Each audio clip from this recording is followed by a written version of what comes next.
The moment you've all been waiting for. Here's the helmet head. We're going to take the helmet head, check the charts on the human anatomy document, and make sure that you're checking the avoiding mistakes portions for each main part of the face. So the idea here is to delete the front part of the helmet head where the face is going to go and connect the detailed parts of the eyes, nose, and lips together, and then feed those high resolution details into the portions of the skull and neck that require less. So this is the set of edge rings. Those are the parallel ones. And then you're seeing the amount of detail we're going to have to add in there. And for portraiture, make sure that you have your measurements correct. Go through each of these, check the eye points, check the lacrimal gland, check the angles of the corners of the eyelids in the outer and the inner. Um, there's a curvature of the eyeball. A lot of times we make the eyeball too big and we don't get the curvature around the eye sit in the eye socket. And the eyes are the essence of almost any character. The soul is the windows. The eyes are the windows to the soul. The corner heights typically are higher on the outside. This is a really great graphic right here where you could see some of the more abstract shapes from the Faro book. So the top of the flesh of the eye socket kind of pushes down on that top center portion of the eyelid. And you can also see here in the bottom right hand side that the upper eyelid is protruding out farther than the lower eyelid. And so these are all really important concepts to remember as you're detailing out your character. The tear duct also takes up a great amount of space. And the nose also has its checkpoints, so make sure you get the bridge of the nose, make sure you know which parts where the cartilage is. So check your reference constantly. Go to the slide that you're working on and just have it open while you're working. There's a lot to remember when if you want to make a good face, and if this is your first one. Um, it's going to be really gratifying and satisfying once you're done. So let's take the front portions of the face here, and we could delete them, or you could detach and then separate those pieces if you want to. And make sure that you have the 4 viewports set up so you can hop into the side view whenever you need to, and back to the front view or the perspective viewport. So right in here you can see that I've made a copy also, so always make copies of your parts and be ready to delete what you did. When you make a mistake, delete it, and you know bring back the other one and try again. Don't just sit there and battle with something that's gotten spider webby. So avoid the spider webs, avoid edge loops running all over the place. It can really become a frustrating experience quickly if you're adding way too many edge loops. So right now I'm looking at the distance of the eye set into the eye socket. Again, this will vary tremendously based on the type of head that you're making. So, but you can make an approximation. We're just going to use the books that we have on hand. So I'm getting into position here and um, getting ready to cut some edge loops in. So the face mask, or we'll call it, so the face mask will kind of be inserted into the front of the helmet head. Adding an extra edge loop in there already and going into where the eyes are. The eyes, just about the top of the eyelid, is going to create an edge loop there into the back of the helmet head, and then another one down here for the nose. And so we're already added 2 edge loops horizontally and 1 edge loop vertically to the helmet head without creating too much detail. You'll also notice at the bottom of the neck here, it's a 12-sided rather than 8-sided neck, so you have more space to attach the neck to the torso. And now we're going to go into the eye here, and I'm just unsmoothing, turning off the smoothing in viewport algorithm so we get the faceted, so we kind of see where the edges are a little bit more clearly. And here I'm kind of getting in a little bit tighter in just the perspective viewport. And so we're going to look at using the shift and drag with the move tool to extrude edges. So we've extruded faces quite a bit. And then when you did these pieces here, you're extruding edges. So as you extrude edges, kind of have a nice controlled approach to it. Bring them out. As soon as you do any extrusions, round them out and try and keep your edge loop flow and your arc flow nice and uniform as you go. And then you can just use the target weld to bring things together, or you might leave an opening and decide to bring an extra edge loop like I'm going to do right here. I bring it over the side And then I kind of contemplate, okay, should I connect these two together or should I keep them separate and do another edge loop to come off that spoke? And so for now, right there, I did a target weld to bring it over. But there's times when you're deciding when to split. If you're extruding two edges, you can choose when to split them open and when to um, add an extra face in there, or to go ahead and use a target weld and target weld them back together. So I'm not doing too much counting yet. I want to keep this as low poly as humanly possible. We have the roughly I think 12 or 16 sided edge rings around the eyes and the mouth, and then we kept the nose pretty low poly. But this one, it has a tear duct in it, so it's a little bit higher poly. And now I'm looking at it a lot of looks from the top down and from the bottom up to see how the arc's flowing around the eyeball. I'm grabbing the bottom edge loop all the way around the bottom and hold down shift. And sometimes when you do the shift drag, it will grab the whole thing. So sometimes you get a turn off symmetry.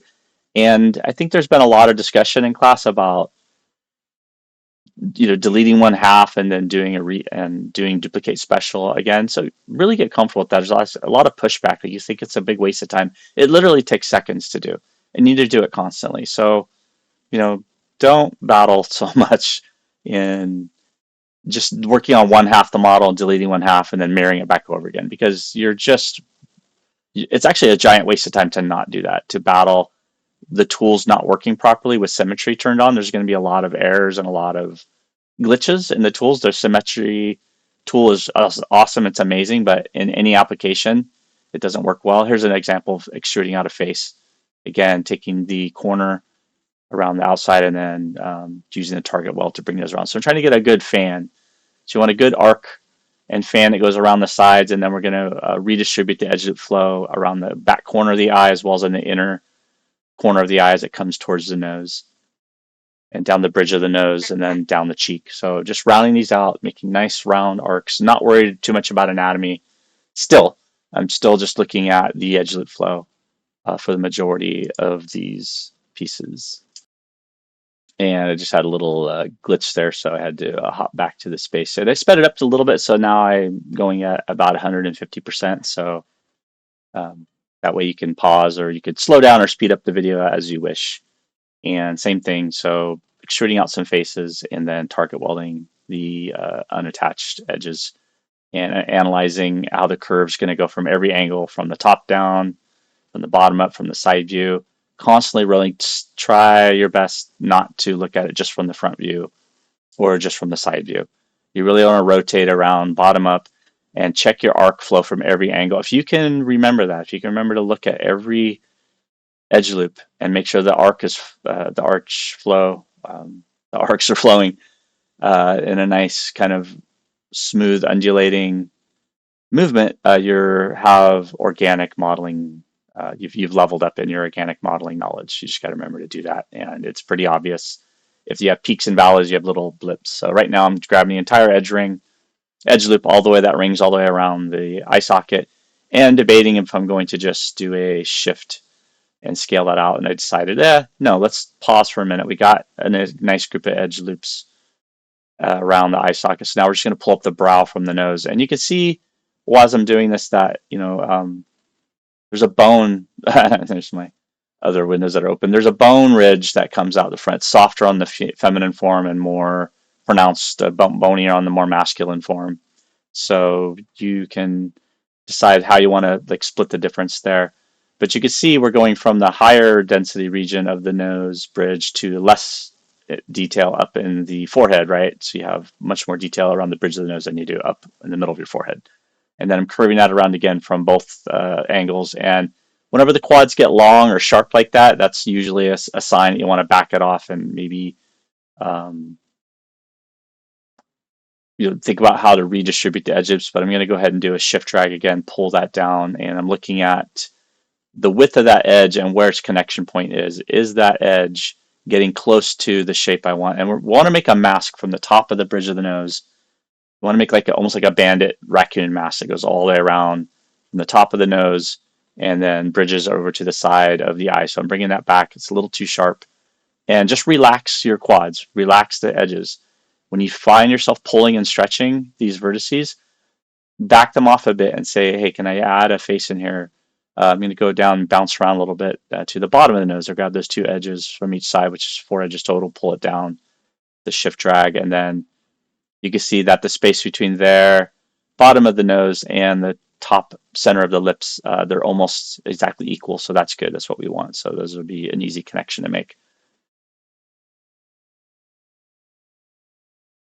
And then I'm just isolating it for a minute. So you don't really, when you're connecting these, was my suggestion to everybody, was just go for it. Just connect these on your own. I didn't want you to wait for this video. I wanted you to try it on your own and see how much you've learned and how well you can make these decisions. So, but now that you have this video, hopefully you'll be able to go in here and see where the curve, see where the edge of the arc flows back in, and that means my lips are too far back. So I need to really pull them forward more.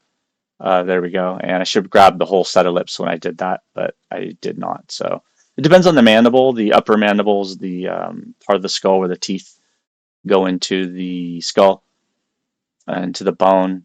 Some of it protrude farther on the face, some are less. I noticed on the nostril here that quad is way too long. So going up into the nostril here to keep it even on each side, I'm going to go ahead and connect those edges through and make sure that nostril is rounder. And I'm trying to keep everything as even, powers are divisible by 2 as much as possible. And then get the flare of the nostril back, grab that vertex right there and pull it back a little bit. So I'm kind of curving that back around the side of the cheek, again, around the mandible. And that's right there is going to be where the nasal labia, that's the fold that goes to the edge of the nostril down around the side of the mouth. And checking the arc flow, making sure it's relaxed, nothing too extreme, just a nice gentle curves. And there we go, bring the septum for the bottom center part of the nose comes forward quite a bit. And the back flare of the nostril comes back into the cheek quite a bit. So the nose really does protrude forward and the lips protrude forward in the center. There's like a nice, if I look at it more from the top down or bottom up, you'll see that as we go. And yeah, so a lot of this is just relaxing the edges and getting them to connect nicely without too many sharp points. So going from the more of a bottom up standpoint here, I'm kind of bringing these in, and I'm going to kind of bridge in between the forehead down to the eye socket in a minute, but I'm kind of preparing the space, making sure it's got a nice round shape to it. There we go. So I want to get that bandit mask away. I want to make sure there's space enough to put a comfortable quad. And as I'm pulling this shift drag out, you see each edge kind of matches the ring of around the eye socket below it from the front view. But you look at it from the side view and it's like, oh, there's a big gap there. So you really got to round that out. And again, looking at it from more the bottom up and top down, getting that forehead to have the curvature to go around and create that eye socket that the eyeball sits inside of. That's really key here to getting the eyes done right. And switching over to the rotate tool as I'm going, making sure I'm rotating to match the curvature of the eye socket ring that we have going around the eyelids. Using the 4 viewport, be careful with the front viewport. There's what's called barrel distortion. That's if you have a flat orthographic view of a face, it kind of takes perspective out of the equation and gets really strange looking, but you just got to kind of get used to that. And leaving the 4 viewport open here, and I'm switching over the viewport. So the top one is my front viewport and the bottom one below it is the top down. You can just do that through the panels, pick which viewport you want and reconfigure. And now it's a little easier, so I can see it from the front viewport that my mask edge loop flow is going around the eyelids very nicely. And from the perspective viewport, I can keep rotating around and looking at it from more of a top down, bottom up angle. And just adjusting the whole thing to the image plane, like whatever concept you're going from. Hopefully you have your own drawing in there. And checking also where I'm going to need to cut more edge loops into the skull to match the detail, because this mask has to match the detail of the eyelid, nose, and lips first and foremost, and then we reduce it to match the skull. And then if we need to, we're going to change the edge loops in the skull more so than changing the edge loops in the face, right? The face is what's important, not the skull. It's more important, at least. There we go. So I'm getting a nice curve. So it's starting to match. So you can see it's transitioning where the curve of the eyelid goes back and around the side. And then towards the middle, that curve continues kind of straight to create the top of the arc to the frontal lobe of the forehead, but then the eyelid, it kind of really cuts back inward in towards the bridge of the nose. So I'm just checking that and looking at it from this quarter turn angle, a lot of quarter turn or half turn angles to make sure. So quarter turns from the side, quarter turn from top down. This is probably the hardest part, getting this cheek to curve around properly from every angle. So you can turn on 3 to smooth. Remember, it only smooths in the viewport, doesn't actually smooth the model. And it'll soften, it'll kind of melt away a lot of your detail from the angles. So um, just remember that we're going to use the crease tool and do some other things before we're done. Okay, it's looking pretty good from that angle. So we're going to go back in here and kind of space these edges out some more, making sure they're as evenly distributed as possible. Doesn't have to be perfect, just kind of if it's obvious if there's a long one next to a shorter one, then reduce it out. So we're taking those middle ones here and we do the N-gon poly split. So this is where we're going to take 2 rows of polygons on each side and we're going to reduce it into a single row on each side. So as we go up here, I can now target weld there, target weld off to the side, and after I do that, I have to bring the skull cap over since right now they're 2 separate objects. So I have to go to object mode, and now's a good time to decide, okay, do I need to cut more edge loops into the skull? Remember, only add them where the detail transitions into less detail. So right here is a perfect spot to do the N-gon poly split. You've done it at the knuckle, you've done it at the wrist, you've done it at the crotch, probably the foot, the toes, and that's what we talked about for the face. So you really do this up at the middle of the face. There we go. So now we can attach those together. We combine the skull cap to the face at last. So now we can actually weld them together. And as we go up, we'll find out that, hey, that's still a little bit too, not enough detail going up to the skull. So we just kind of squish these vertices together. Squish. Oops, looks like I might have moved one in the back on accident. I didn't catch it. I'll catch it later. It's fine. And so as I'm going up, I can decide, okay, how far up the forehead until we do this N-gon poly split where we're doing 2 rows of polygons into a single. So same thing's going to happen here. Need an extra edge loop there, and same thing here. So you see they're all pairs. It's very easy to do this, and you should be comfortable when and where. How to hide it right and where you can actually use it to your advantage. There's times where adding this N-gon poly split is actually preferable, or it'll actually look better when you're doing it. And so let's see if we can go over here.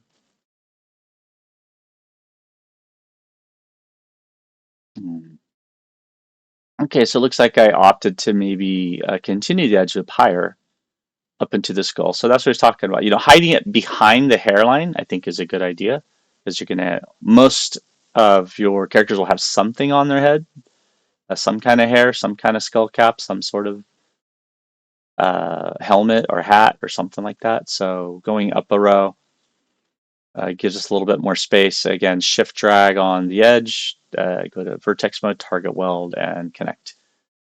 So this is why we start off with the lower poly helmet. It's easier to insert these edge loops and add the detail a little bit than to start off with a lot of polygons and try and keep it clean. Because if your skull cap had way too many polygons in it, it just becomes a messy spider web. And that's what you really want to demonstrate is good, clean technique. Checking the smoothing algorithm again, seeing if it's kind of adjusting nicely. I haven't taken the time yet to, yeah, there you go, finally combine them all together.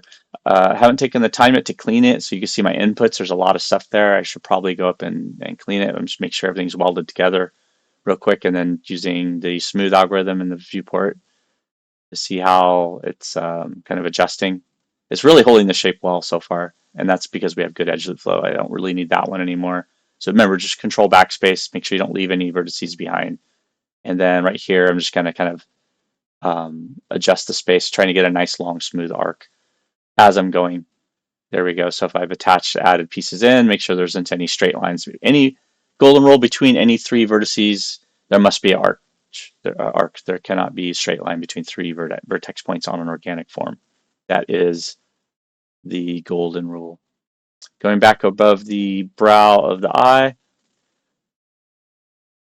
The temple region is pretty tough the first time around, so I'm kind of adjusting these up a little bit and meeting them to the bandit mask region, and then pushing these back, making some room, making some space, and pushing back when I put that extra edge loop around that went vertical along the whole front of the where we're putting in the face mask. I just left it, and now I'm going back to it and kind of pushing. So you want to prepare the space. You want to push things back when it makes sense to prepare the area to add a quad in there. And there we go. So now you see I pushed the space out, and now it's much easier to bring the quad into that little region that goes around the zygomatic arch, around the orbital, and up into the temple region. And continuing to round this out and looking where I'm going to connect these. Do I want to bridge edge to edge here? So I can do a bridge tool and add a vertex, or do I want to do a target weld and snap? You can remember you could target weld edge to edge as well. It's not just for vertices. So I'm kind of making that decision. Do I need the extra detail in there or not? I also have not mirrored the eye socket over. So I'm going to separate it real quick, grab the eyelids, and then make sure that it's centered right, duplicated over, and now I can um, see how the whole thing is looking together. So at will, combine, detach, detach, separate, combine again, like whatever you need to do to see easier to make sure the tools are working properly. Don't make it overly complex. It should be something you could do in your sleep. Um, Not doing it because you think it's too much work is just silly. It's just ridiculous to hear that pushback. It's we're trying to definitely throughout this course we're giving you the quickest, cleanest, most efficient way of working. Right, that's professional. I'm hoping you trust in the process when you're doing this. So here we go with the target weld again. So yeah, I'm just bringing them down vertex by vertex rather than using the target weld for the edge. And as I come around that corner, I can see now some of these areas I can bridge across. Uh, Same thing going in the back. So I might edge extrude some of that, and I might insert some more edge loops around the side of that cheek. But I'm all hesitant. I don't add edge loops in right away. I always kind of wait and look around. If I get to a point where it's okay, let's stop and go to another place and let's get those connected and try to bring everything together at about the same rate of detail. So this comes around. I think these ones got too long and angular, too diamond shaped. So I think after I pull this way over, I ended up cutting back across there and deciding, yeah, I need to cut here to here. That's going to give a much better angle, and then pull that over to the side and then reattach. So as you're pulling and stretching a vertex or edge, when it gets too angular, stop what you're doing, bring it across, and just fill it in with the bridge tool and bring another edge over there. So now I can go back along the nostril, and we're going to pull that back. Looking at my reference, it curves back with the roundness of the face. I think that edge loop around the upper lip, I think I go back and that one polygon's a little too long. There you go. From the bottom up, you can really see that horseshoe shape of the lips is much easier to see. So going back, checking the reference, you can see the arc flow there from the bottom up shape as well as from the side. So it curves way back into the cheeks, and then you can flare out and kind of add the meat of the cheek. Looking at it from the inside out is helpful too for the edge loops, making sure that the curves are going the right direction. So if they are not following the edge loop flow, we can go in here and we can kind of push and rotate and make sure that this is indeed giving more of a rounded arc for the lips. You don't want them to be flat from the bottom up view. They should be extremely round, more so even than sometimes. There you go. In the cheek, though, there's a lot of meat, muscles, and flesh at the outside corners of the mouth that go around. There's a lot of muscles that you'll find there, for dimples and smiling and frowning and all the expressions you make. There we go. So we finally cut that long um, quad that was bothering me earlier, and then after we do that, we have a triangle left in there. So once we get a triangle, we will deal with it in good time. You'll know where your triangles are. Let them sit for a minute. You don't have to fix it right away. I could just go into that triangle and insert an edge loop down around either the top of it. Remember the triangle split? Go to the hypotenuse of the triangle, and curve it all out until it becomes more rounded. And if I don't like the way it behaved there, just delete where it's going and just re-extrude those edges to match it nicer, right? So imperfect, right? Because now this edge loop's going to curve around the lips better, like up to the tip of the underneath the center part of the nose. This curves down from the middle of the nostril and comes down really nicely. So I'm continuing to look at it from more of a bottom up or top down angle, making sure it's rounded, following that round egg shape of the head. There's an egg shape from the top down. There's also egg shape from the front view and the side view. So in all three views, the head has an egg shape in there. That's a lot of round curves. And now we're going to hop back up and check our key checkpoints again. So making sure that the eyebrows are heavier or softer, making sure that in the profile view, the upper eyelid protrudes beyond the lower, looking at the tip of the nose, it really curves down in the front and in the middle. It curves down farther than the nostril. The nostril usually flares up along from that point. The outside of the nostril flares up higher than the bottom center of the nostril comes down a lot lower. There's a nice curve that should appear there as well. Now I'm coming back to that troubled area, the temple region, and looking at that again and wondering, okay, should I attach some vertices there, scale them together? How's that looking? That curve back up into the temple region. I think it does work pretty well there. So now, yeah, that worked out really good. Now I can add a bridge in between those two edges from the outside there. And we can bridge that edge on the side going back into the head into the side of the um, eyelid, and looking at the side of the cheeks where I know I'm going to need more edges. So just like we did over the top of the brow, I will go to those longer quads and I just use the connect tool, add the edge in for now, and then we'll go back and take them out. And if you add one, you'll take a look and say, I really need it there, or can I get away with just one big long quad there? You go back and forth a little bit, but you see it, we're almost done, really. It's getting close. We just got to go into the front middle here. I usually have a pretty easier time with this, but here we go, looking at the brow and wondering, okay, is there a dip and a valley there? Is there any strange edge loop arc flow? And it does indeed. And so in the next video, we'll take a look at continuing around the eyelids, eye socket area, the back of the nostril flare, and get to the cheek and underneath the chin.